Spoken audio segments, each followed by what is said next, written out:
And right where the Beverly Bridge is, it kind of looks like, you know, a piece of Tatooine, you know, with the river going by. It's got this stark beauty that is just really arresting. This bridge is 6,000 feet long and 85 feet above the water, and it's a spectacular bridge. It's a landmark. This is a culmination of history as well as recreation and an opportunity to see a cross-section of the state of Washington.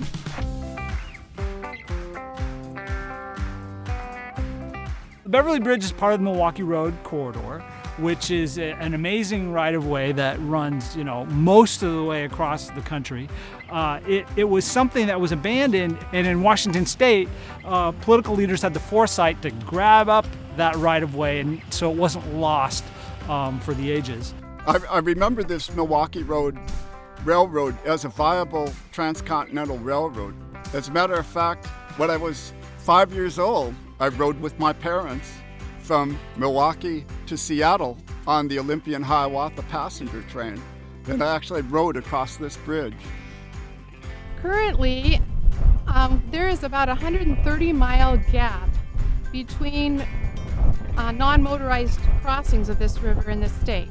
So the closest way to get across the river is about 9 miles north of here at the I-90 Vantage crossing, which is motorized only. Just that safety factor alone would be repaid many times over by having a safe alternative for pedestrian and recreational non-motorized access across the Columbia River.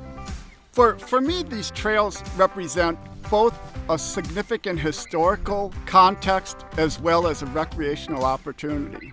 When you look at all the structural engineering and all the work that went into it, this bridge is built for the ages, and yet the incremental improvement is just a fraction of the cost to replace a structure like this.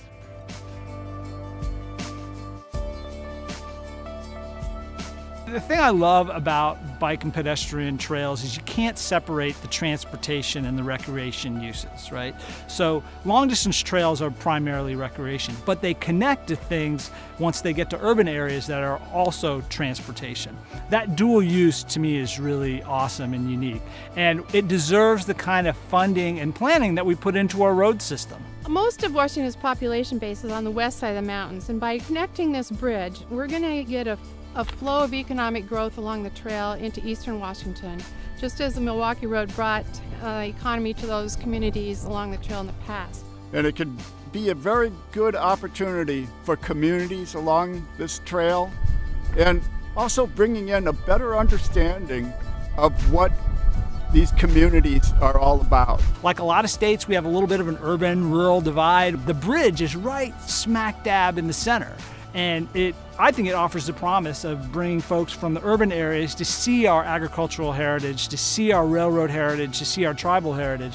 It's going to make a big difference to the number of people on the trail and the momentum that we've got going to connect to the other trails on both the east and western ends. People who support this trail use terms like, this is a game changer, this is vital, this is key to the success of this trail and the success of the whole system. It truly is a bridge. It connects. It brings people together. It brings regions together. It brings the state together.